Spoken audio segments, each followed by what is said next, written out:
शिवरायांचा पुतळा कोसळण्याच्या प्रकरणात नौदलाकडून पहिली प्रतिक्रिया आली आहे। भारतीय नौदलाकडून घटनेच्या चौकशीसाठी समिती गठीत करण्यात आली। चौकशीसोबत नौदल तातडीने पुतळा उभारण्यासाठी पावलं उचलणार आहे।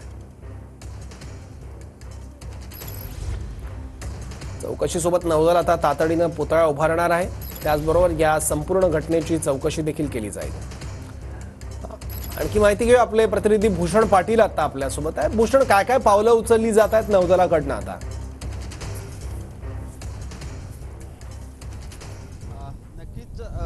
मालवणच्या राजकोट किल्ल्यावर जो छत्रपती शिवाजी महाराजांचा पुतळा उभारलेला होता तो काल कोसळला आणि या दुर्घटनेनंतर आपण बघतोय कशा पद्धतीची परिस्थिती सध्या राजकोट किल्ल्याच्या ठिकाणी आपल्याला पाहायला मिळते।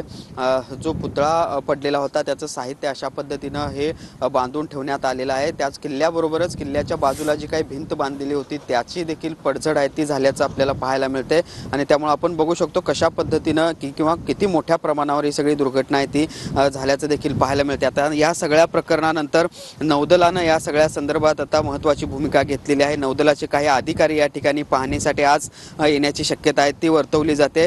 खरं तर सार्वजनिक बांधकाम विभागानं देखील नौदलाकडेच बोट दाखवलेलं आहे। या सगळ्या पुतळ्याच्या दुरावस्थेबद्दल किंवा जे काही नुकसान झालेलं आहे त्याबद्दल या अगोदरच पत्रव्यवहार केलेला होता, मात्र त्याची दखल घेतली नाही अशा पद्धतीचा दावा सार्वजनिक बांधकाम विभागानं केलेला आहे आणि त्यामुळं एकूणच आपण बघतोय की आता सार्वजनिक बांधकाम विभागानं नौदलाकडे हे बोट केल्याचं पाहायला मिळतंय। दुसरीकडे आज दीपक केसरकर मंत्री हे देखील या ठिकाणी येऊन पाहणी करणार आहेत आणि त्यानंतर त्यांची पत्रकार परिषद देखील होणार आहे आणि पुन्हा ही सगळ्या पुतळा उभारण्यासंदर्भात ते काही भाष्य करू शकतात। दुसऱ्या बाजूला या सगळ्या प्रकरणावरून राजकारण देखील राज्यामध्ये पाहायला मिळते।